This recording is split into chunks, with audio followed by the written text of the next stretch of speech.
All right. Always grateful for our band. Grateful for our percussion today.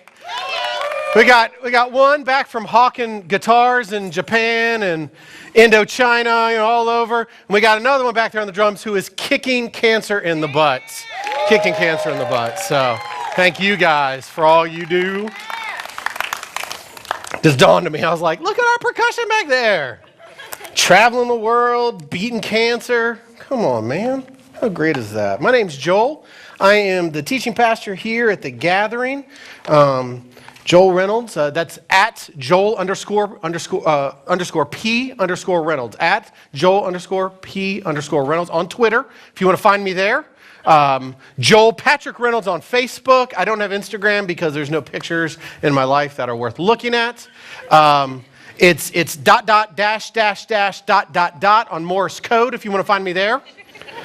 Big cloud, little cloud, no cloud, big cloud, big cloud if you want to find me on smoke signals.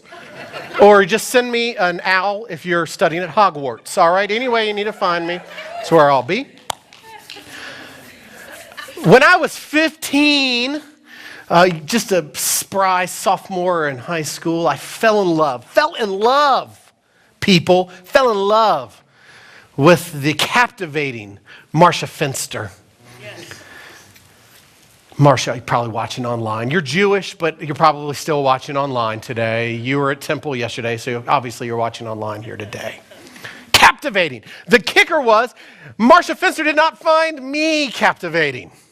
So I had to find a way to get her attention. So I went to a very large public high school, and it was hard to maneuver the halls, but I found my way into wherever she was in the building based on her schedule. I just kind of appeared. And I still don't know how to talk to women. Heck, I'm married to one. I still don't know how to do it. I definitely didn't then. So I would just babble, ramble on, never knew really what to talk about. And so I came up with a master plan to get Marcia to notice me, because I grew up on reruns of the Brady Bunch, so every guy my age wants a girlfriend named Marcia, all right? I was after that. I needed it. So I pulled together all the money I had at 15. I had like $17. And I went to the Dale City florist. Yes, be impressed, people. I got skills. And I went to the Dale City florist and I said, here's my $17. What will it buy me? Got me 3 roses in a vase to be delivered. I had them delivered to her house. And in my card, I poured it all out. I like you. Do you like me? Checkbox, yes, no, maybe. And she called me and she was like, what are these for? See, you can't buy someone's affection. It doesn't work that way. And I was giving her this gift because at 15, I was like, I should have a girlfriend at some point in my life, right? And I was just going to buy it. I will buy her attention. I'll buy her affection with my 3 roses in a vase delivered. That poor delivery guy had to drive and take 3 roses. Could have bought them at 7-Eleven for like $2. Paid a bum to take them or something. When it's done without grace, we're just compelling somebody to do something. It doesn't work that way. That's not a strategy to go about receiving affection, receiving love. This whole series, we've been on this journey the last 3 weeks. We're in our 4th week of the series we called Giving God Your Best, No More Leftovers. It's been all about generosity, all about how we give. And if we're doing this in a compulsion to get God's attention, we're going about it the wrong way. We're making a mess of it. It's hard enough to give already, but we muddle it up by compelling. It's got to be grace that delivers this. It's got to be grace that's delivered into us. It's got to be grace that makes us give back out. 3 weeks ago when we started this journey through 2 Corinthians chapters 8 and 9, we were doing it understanding Paul, who wrote this letter, his teaching to this church at Corinth. That's why the whole book's named after them. Talking to them about generosity in these 2 chapters in particular. The first week, though, we spent the whole time talking about grace being shown to us. Grace given to you freely, without compulsion, poured out upon your life, my life, our lives. And in the second week, we started to talk about what generosity really is, what it must become. Grace shown to us, and then we take that grace and we show it to others. Because this is not about you. It's not about me or Paul or any of us. But God shows grace, and we take that grace, receive it as a gift, and then say, I got to give this away. Somebody needs to understand that there's grace available for life, because life is hard, it's painful, it's difficult. The amazing thing in all of this, and hopefully it's shown up the last few weeks, hopefully it shows up again today, the amazing thing about generosity, when it's done in grace, it's grace given to us, grace given back away, and God's love for us is so deep that he gives us more grace. There's more coming back to us. There's mercy new every day, grace new every day. So last week we really started to kind of put the screws to this, to kind of put together this mindset that we need to have when it comes to our generosity, and we talked about directing that grace. We receive it, we direct it, and it needs to go first to where we call our church. Be that here or wherever you go. If it's the gathering, you give to the gathering first. If it's First Baptist, if it's Ninth Baptist, if it's 10th Baptist, if it's 1117 Methodist Church, whatever moniker is on it, whatever name is it, if that is your body of believers that you're connected to, we direct grace towards our church because the church is charged with giving the gospel, a gospel of grace, a gospel of Jesus that changes lives. But a lack of grace leads to a lack of giving. An abundance of grace leads to the opposite, an abundance of giving. So today, with that kind of framework that we've set up the last 3 weeks, I want us to start to see what gracious giving truly is, what that means for you and for me and for us, what a graceful gift is, what it looks like, and what it feels like. And Paul gives us this anatomy. In his writing today that we're going to study this morning, he gives us an anatomy of what a gracious gift is, what a graceful gift looks like for us. It's found in 2 Corinthians chapter 9. If you got a Bible or a tablet or a smartphone, if you got a worship guide given to you at the door, heck, we'll put it on the screen. It's going to be in front of you, so we might as well look at it together, okay? Let's go to 2 Corinthians chapter 9, starting at verse 1. And our message today has got two parts. What our gift must be, and then what it becomes. So let's start with what a gracious gift must be, to truly understand what has to be in it, what ingredients are necessary. Look with me at 2 Corinthians chapter 9. I'll read it for us starting in verse 1. It says this.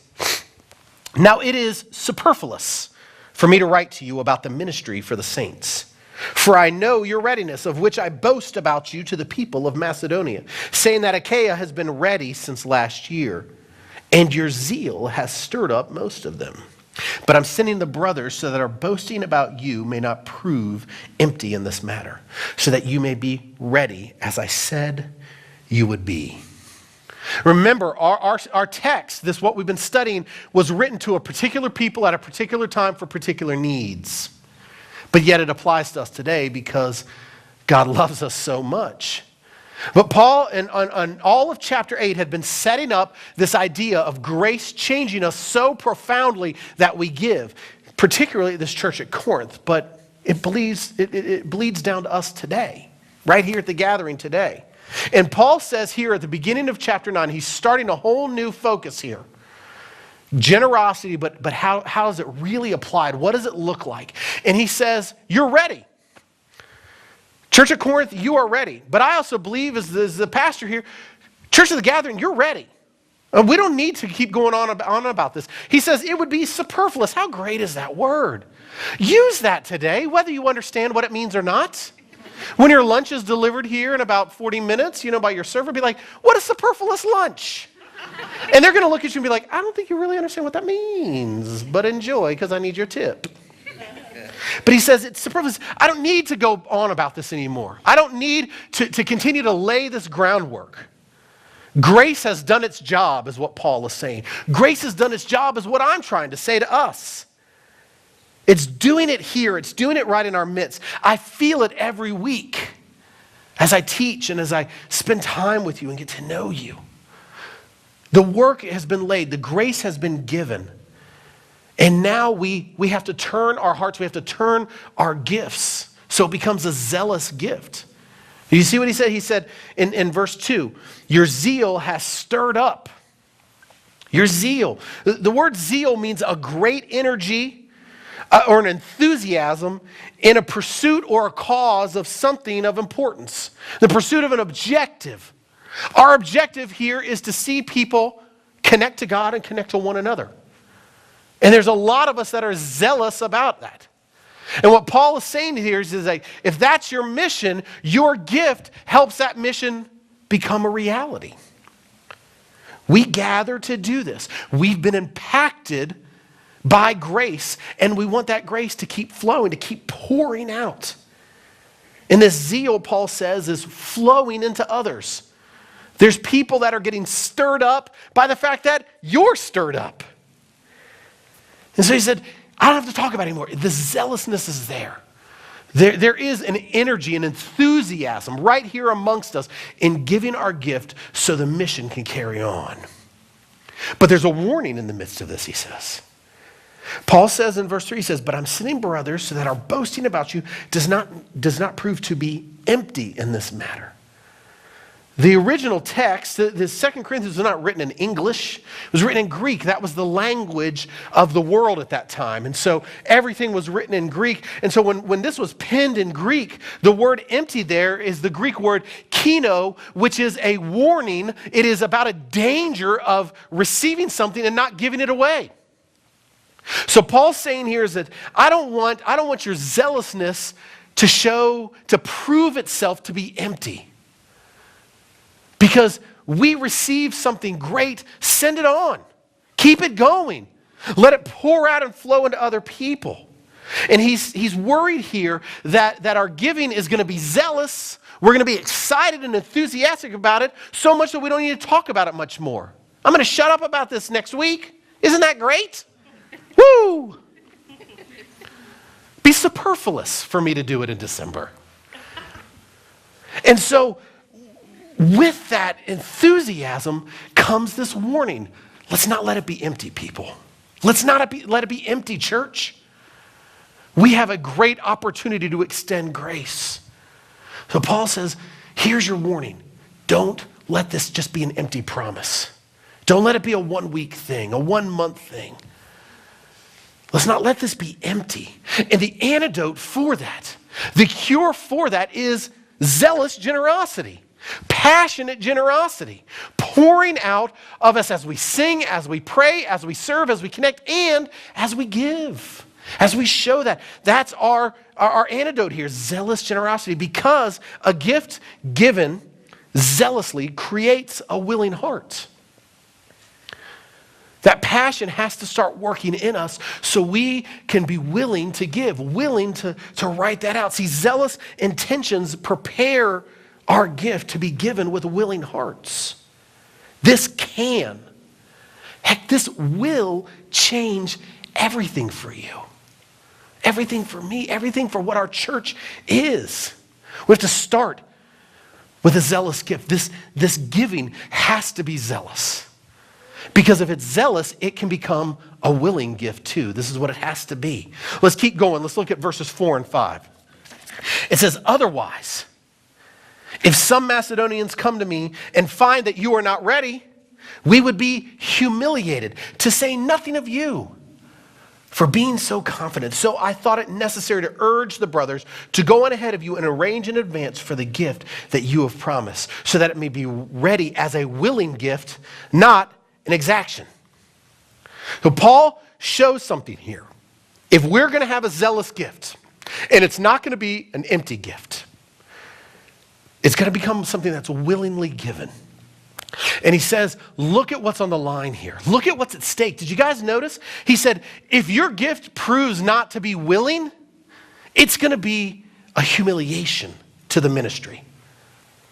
That's pretty heavy stuff. It can be humiliating for Paul, for the church, for ministry, for the story of Jesus to go on if our gift doesn't prove to be willing. It can be as zealous as you want it to be, but if we're not willingly giving it, it's humiliating. But he also says it's going to be a setback. It's going to be a setback to younger believers who are looking to you. Your generosity not only impacts the church, your generosity inspires other people to do the same. I've got to give willingly and zealously. I've got to put this gift out there. It can be a setback to younger believers. This is all on the line when it comes to our gifts. But he also says it can be a detriment to us. He says this could be humiliating, but what about you, is what Paul says. What about us? This can be detrimental to us. See, it's not just passion that God is looking for. We can be passionate about anything. Heck, go to my Twitter feed today, 3:05, as I watch the Redskins lose again. And you're going to see that I'm very passionate about the Redskins and how terrible they are.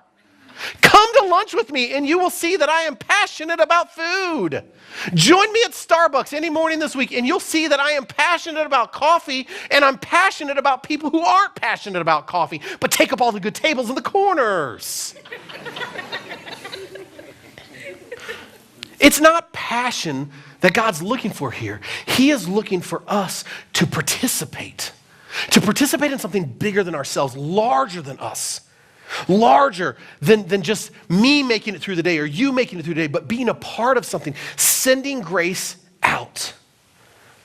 A zealous gift becomes a willing offering. But it doesn't work the other way around. Try as I want towards Marcia, I could not get her to like me. I couldn't buy it because I didn't give it with grace. I had the zealousness, but I didn't have the willingness. I was like, I just need a girlfriend. She's good enough. We can't buy passion. It has to be given away. And God has put a zealousness in us to see our church do great things. But it's got to be paired in with a willingness to sacrificially give week in and week out.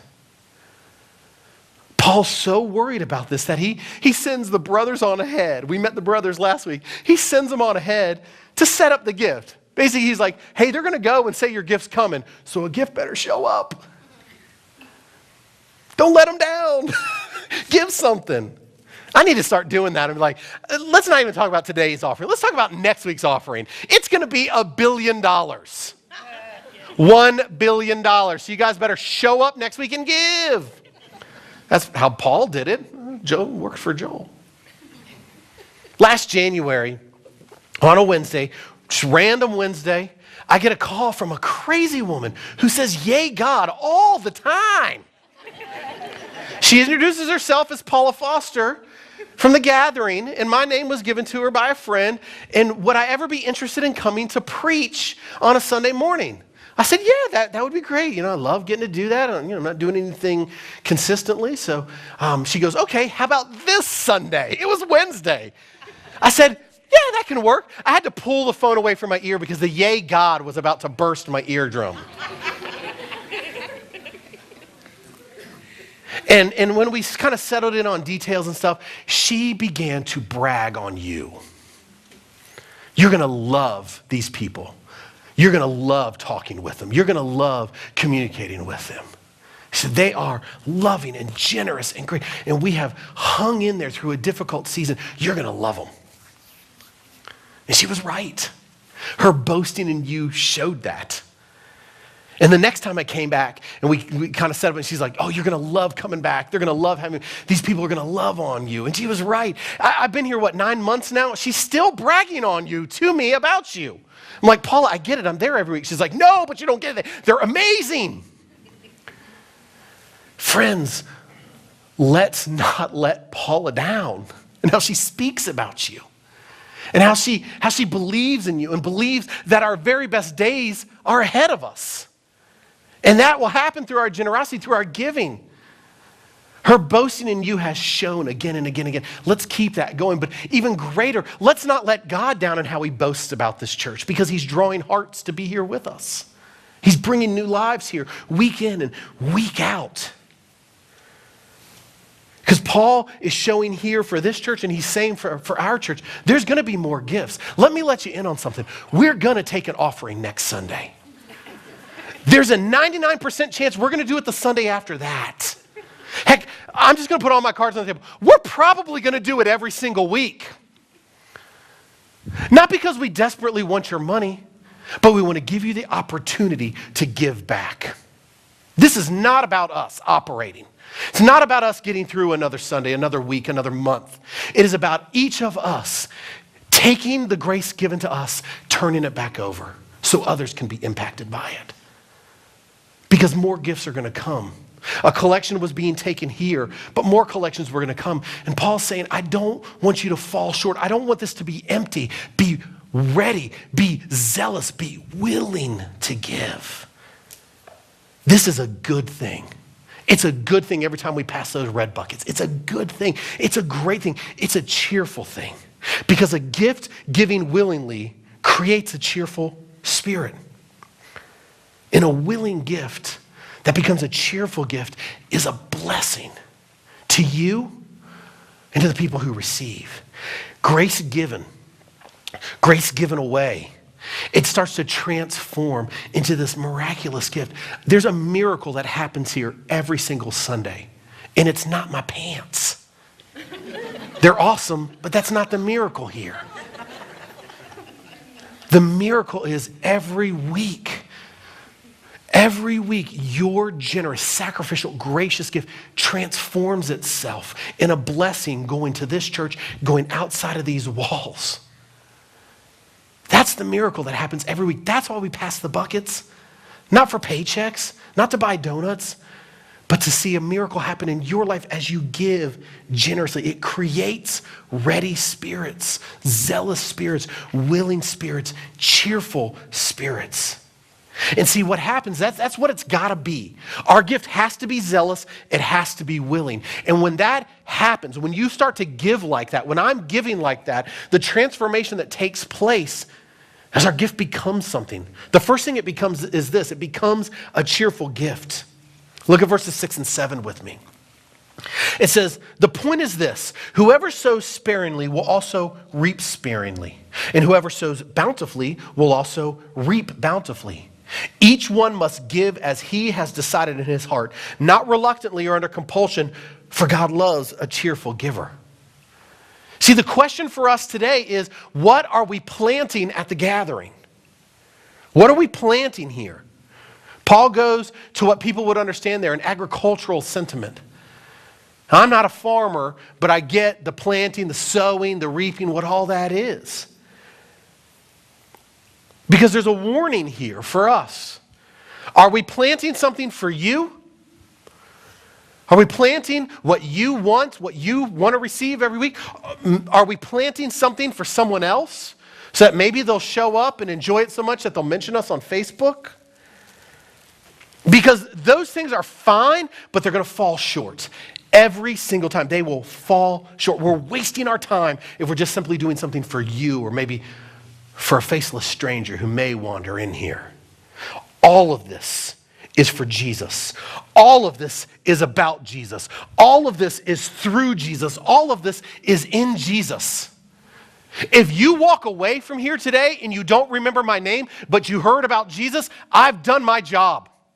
Same with the band. If you don't remember the titles of their songs or who they were, know this. If they sung about Jesus and you heard Jesus, they've done their job. This is about Jesus. It is not about Joel or Paula or the gathering. It's not about you.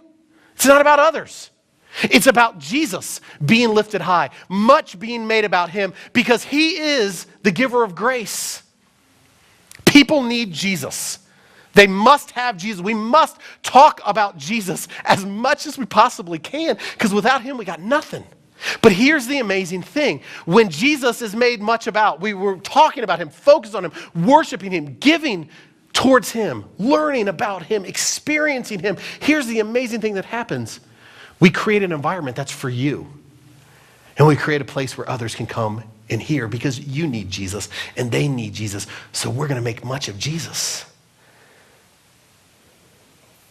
So our gift needs to be sown bountifully, Paul says, so it can be reaped bountifully. We need to sow Jesus, plant Jesus here week in and week out so it grows up. So when people come in who are hungry, who are starving for something more than what life is offering them, we're able to say, come and eat well because Jesus is offered here. Feast on him because he can change your life. He is the giver of grace. He is the giver of life and salvation. Here's Jesus for you. We must sow that so it can be reaped, so we can sow it again, so it can be reaped again. All in this field of grace that God has given the gathering. And the amazing thing, this blows my mind. Because in verse 7, Paul says all of that giving of Jesus, all of that planting of Jesus and reaping of Jesus and inviting people in so they can experience Jesus, all of that starts with you. With you. It says in verse 7, he says that each one must give as he has decided in his heart, not reluctantly or under compulsion. Ladies, I know that it's masculine pronouns used there, but he's still talking about you. And be like, oh, just the guys have to give here. I'm okay. I live to fight another Black Friday. No. He says his there. He's talking about you too. All of us here. It says, what we each must decide what's been decided in our heart. What's happening in your heart? What's happening in your life? What are you able to give today? That's $1. You give it cheerfully. You give it willingly. You give it zealously. If it's $1,000, you do that. If it's $1 million, please write $1 million check. You give it cheerfully. It's not the size of the gift. It's the desire, the willingness, the passion, the cheerfulness of giving that. Because if you have experienced grace, you give it cheerfully. See, Paul says, don't give it reluctantly or under compulsion. If you're going to be reluctant with your gift, that's fear. Don't give into that. How am I going to make it? If I give this, then I can't get that. I won't be able to keep the lights on or the kids fed. Don't give into fear. Give what you're able to. Take care of your family. Take care of those things that matter. But with what you're able to give it cheerfully. He says, don't give it under compulsion. That would be religion. If you sense in any of this that I'm trying to compel you to do something you're not ready to do, call me on it, because that would just make me a Pharisee promoting religion. I'm not after that. I want you to experience grace and then to turn grace loose so it can change other people's lives. So you can receive more grace and do it again, and receive more and do it again. Give what you can when you can, because God loves a cheerful giver. And when you're giving what you're able to at that moment, in cheerfulness and willingness and zealousness, your life can be so very different. Because God is a cheerful giver. He gave us Jesus. Not reluctantly, not under compulsion. He gave us Jesus to change our lives. We have a loving gift from a loving God.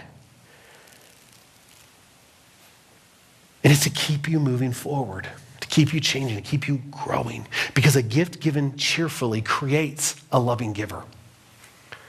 It creates you into being that giver that God has created you to be. Cheerful, willing, zealous in your gift. Zeal transforms into willingness. Willingness transforms into cheerfulness. Cheerfulness transforms into graciousness. What all this becomes is a gracious gift. We've talked about grace all month long. That is the foundation for all of this. It's not the bottom line. It's not checkbooks. It's not credit card statements. It's not the weekly giving totals for the gathering that we're talking about here. We're talking about grace. It is what drives us. It's what changes us. It's what empowers us. It's what gives us the strength to go another day. Grace poured out upon us. Grace for you. Grace for us. Grace for others. As your generosity flows, it changes the very nature of the gathering. We talked last week about this relationship that those of us in ministry and leadership here have with you. You graciously give to the church. We graciously give out that gospel of grace so people know more about Jesus. It challenges you and you give again and we receive it gracefully and we give back. It's this relationship that we must have of grace flowing amongst us. And when that generosity is happening, zealous, willing, cheerful, gracious, it changes the nature of who we are as a church. This isn't where we'll be forever. This isn't what we'll do forever. Because your generosity and our reception of it and administration of it will start to change what we're going to do next. It may be set up differently or in a different place or a different time, but working together so people know more about God and can connect to Him. It changes us. Look at verses 8 and 9, and we'll see how this change happens. I'll talk about these and then I'll hush up. says this, and God is able to make all grace abound in you, so that having all sufficiency in all things at all times, you may abound in every good work. As it is written, he has distributed freely. He has given to the poor. His righteousness endures forever. Grace makes a graceful giver who give gracious gifts. What's left over? Paul says, grace. That's what's left over. And it's not even the leftovers. That's the bounty of grace. You're going to sit down at fine meals this week. Feel free to invite me. You're going to sit down at fine meals this week. That's not going to be the bounty, the biggest bounty of your week. The biggest bounty is the opportunity to experience grace right here, right now, today. And come back and do it again next Sunday and the Sunday after. This bounty of grace poured out for you from the depths of God's heart. Not leftovers, but a gracious gift given to you. Grace abounding is what Paul calls it. And he says when this grace is abounding, when your church is generous and your people are generous and your leadership is receiving it generously and all that's happening, he says what happens is that we have all sufficiency. Did you see that? All sufficiency. Anything. We'll have anything we can do. He says all sufficiency in all things. At all times. In every work. Isn't that incredible? What an investment. Warren Buffett could walk in here right now and go, here's what you need to invest in on the stock market tomorrow. Here's what you put money down on this. It will flow back into you 1,000 times. You'll be like, that's a great investment. I can beat it. Because your gracious gift pours into people's eternity. That's not 1,000 times or 1,000,000 times or 1,000,000,000 times better investment. That's infinity times 2 plus 1. Carry the 3. What an investment that we get to be a part of. That when we're generous, we're able to create a community of believers, a church that has all sufficiency in all things, at all times, in every way for everyone. What we're doing, what we can do, what we will do as a church because of your gift. Isn't that amazing? What an investment. Your zealous, willing, cheerful, gracious gift, friends. Your beautiful, sacrificial, loving, ready gift of your money, of your time, of your talent, of your energy, of you. After Jesus, you are the greatest gift to the gathering. You. No matter where you've been, no matter what you've done this weekend, heck, what you've done this morning, you are our gift. And after Jesus, it doesn't get much better than you. And you get to pour into what we're doing here so that we can influence, impact, change people's eternity. What an investment that we get to be a part of because we've been changed by grace and we're now giving in grace. And did you see the promise in all of this? The last 4 words of these verses that we've studied this morning says, his righteousness endures forever. That's the promise to our generosity. That God's righteousness continues to endure, that people hear about it and are changed by it. People who are unrighteous get to have righteousness of God given to them by the grace of Jesus. That's an investment worth making. That people can experience the righteousness of God. And your gift allows us to proclaim that righteousness today and next Sunday and the Sunday after that. And whenever you guys are going to the Cheesecake Factory, and even though it's for women, I'm still going to show up. I'll sit at another table. I'll be near you. I'll look at you weird and keep eating. It allows us to meet in environments like that and do things on the internet and put stuff forward and put our messages out there and our music out there and our Facebook. It allows us to keep pouring forth that righteousness of God is available to whoever, whenever, however they come. See, a gift given graciously creates a caring community. It creates what we're doing here right now.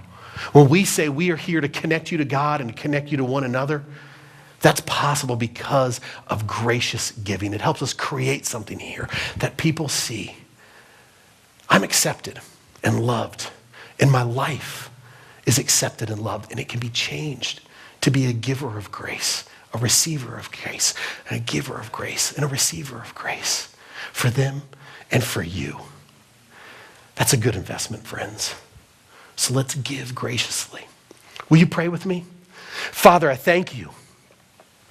I am overwhelmed in my thanks for you this morning because of the gracious gift you've shown to me.